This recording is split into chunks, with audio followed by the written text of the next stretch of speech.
नमस्कार विद्यार्थी मित्रांनो, आत्ताची सर्वात मोठी आणि महत्त्वाची बातमी म्हणजे आदरणीय तुकाराम बाबा यांनी जे ठरलेलं आंदोलन होतं नाशिक या ठिकाणचं, त्या आंदोलनाची घोषणा या ठिकाणी केलेली आहे. 3 नोव्हेंबरपासनं हे आंदोलन असणार आहे आणि या आंदोलनाची नेमकी तयारी कशी असणार आहे या संदर्भामध्ये बाबांनी सविस्तर माहिती दिलेली आहे. आता आपण थेट ते बाबांच्या मुखातून ऐकूयात. निपुण भारसाकडे या यूट्यूब चॅनलवरती आदरणीय बाबांनी जी मुलाखत दिलेली आहे त्या मुलाखतीचा अंश मी आपल्या सर्वांसोबत शेअर करत आहे.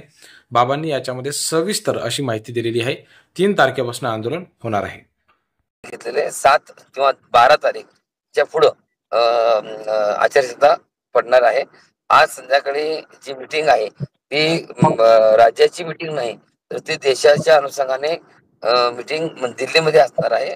काही प्रशिक्षणार्थीचा गैरसमज होईल की आज संध्याकाळी आचारसंहिता पडेल, आज आचारसंहिता पडणार नाही.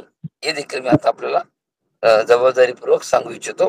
आणि माननीय बालाजी पाटील साहेब असतील त्यांना मी फोन करून 3 तारीख फायनल केलेली आहे. या संदर्भात देखील आपल्या माध्यमातून पण त्यांच्यापर्यंत हा मेसेज पोहोचावा आणि मी देखील त्यांना फोन करून त्या ठिकाणचं नियोजन करतोय.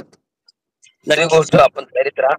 प्रत्येक जिल्ह्यातून किती संख्येने त्या ठिकाणी उपस्थित राहणार, प्रत्येकांना काय शक्य होतंय ती त्या ठिकाणी सगळ्यांनी पूर्ण ताकदीनिशी सहकार्य करण्याची भूमिका त्या ठिकाणी ठेवा.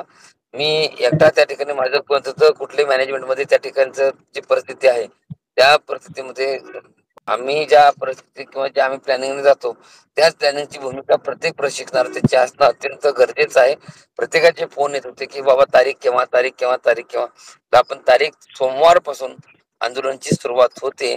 ते तारखेला कार्तिक वारी आहे आणि 1 तारखेला आणि 1 आणि 2 तारखेला सुट्टी आहे आणि सोमवारी आपण त्या ठिकाणी नाशिक या ठिकाणी गोदावरीच्या तीरावर भगवा वस्त्र प्रदान करून नाशिक मध्ये कलेक्टर ऑफिस समोर कुंभमेळ्याच्या स्वरूपामध्ये मोठ्या प्रमाणात आंदोलन करतोय.